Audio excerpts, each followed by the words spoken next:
일자리 정부 문재인 정부가 공공부문 비정규직 정규직 전환 로드맵을 드디어 발표합니다. 해당 내용을 단독으로 취재한 현장 기자 연결합니다. 박혜미 기자. 네, 정부 세종청사에 나와 있습니다. 네, 고용부의 이번 정규직 전환 로드맵 언제 나옵니까?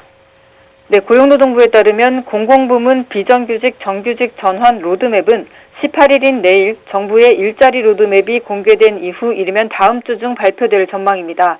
이번 로드맵은 지난 5월 발표한 정규직 전환 방침과 7월 가이드라인보다 더욱 구체화될 전망입니다. 우선 로드맵에 발표될 전체 공공기관의 비정규직 규모, 산정 근거와 정규직 전환 규모에 관심이 모아지고 있습니다. 고용부가 파악하고 있는 정규직 전환 대상은 총 852개 공공기관에 31만 명가량으로 추정됩니다. 이와 함께 로드맵에는 임금체계 갈등이나 장애요인 관리 대책과 단계적 전환 계획 등도 담길 전망입니다. 사실 청소나 경비 노동자들은 정규직 전환의 대표 직종이라고 할 수 있잖아요. 그래서 사무직과 같은 임금 체계를 적용하는 것이 오히려 역차별이라는 주장도 나온다고 들었습니다. 네, 그렇습니다. 그래서 고용부는 이번 로드맵에 대표 직종에 대한 임금체계 표준안을 마련하겠다는 내용을 담을 전망입니다. 정부가 정규직 전환 방침을 밝힌 이후 공채를 통해 입사한 일반 사무직과 똑같은 호봉제가 적용돼선 안 된다는 주장이 제기됐고 이는 역차별 논란을 일으키기도 했습니다. 따라서 고용부는 이번 정규직 전환 정책의 핵심은 모두가 같은 대우를 받아야 한다는 선언적 의미가 아니라 비정규직을 없앤 고용 안정화가 핵심이라는 점에 방점을 찍겠다는 입장입니다. 다만 같은 업무를 하는 경우는 같은 대우를 받아야 하는 점을 강조하면서 논란을 정면으로 돌파한다는 계획입니다. 임금체계 표준안은 현재 마련 중인 상태고요. 11월 중에는 확정해서 기관에 제시할 계획입니다.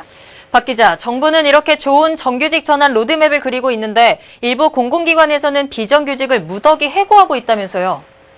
네, 최근 일부 공공기관이 계약이 만료된 비정규직들과 재계약을 거부하고 무더기로 해고해 논란이 됐죠.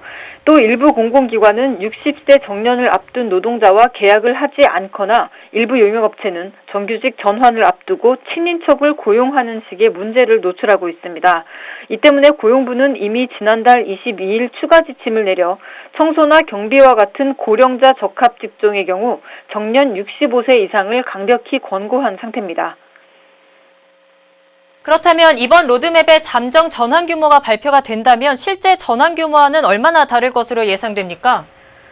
네, 우선 파견이나 용역직의 경우 정규직 전환 규모는 기관별로 노사 전문가 협의체를 구성하고 논의해서 결정해야 합니다. 또 기간제의 경우도 기관별 전환 심의위원회를 거쳐야 합니다. 그런데 이런 협의체나 위원회가 아직 구성조차 되지 않은 곳이 많다는 점이 우려사항입니다.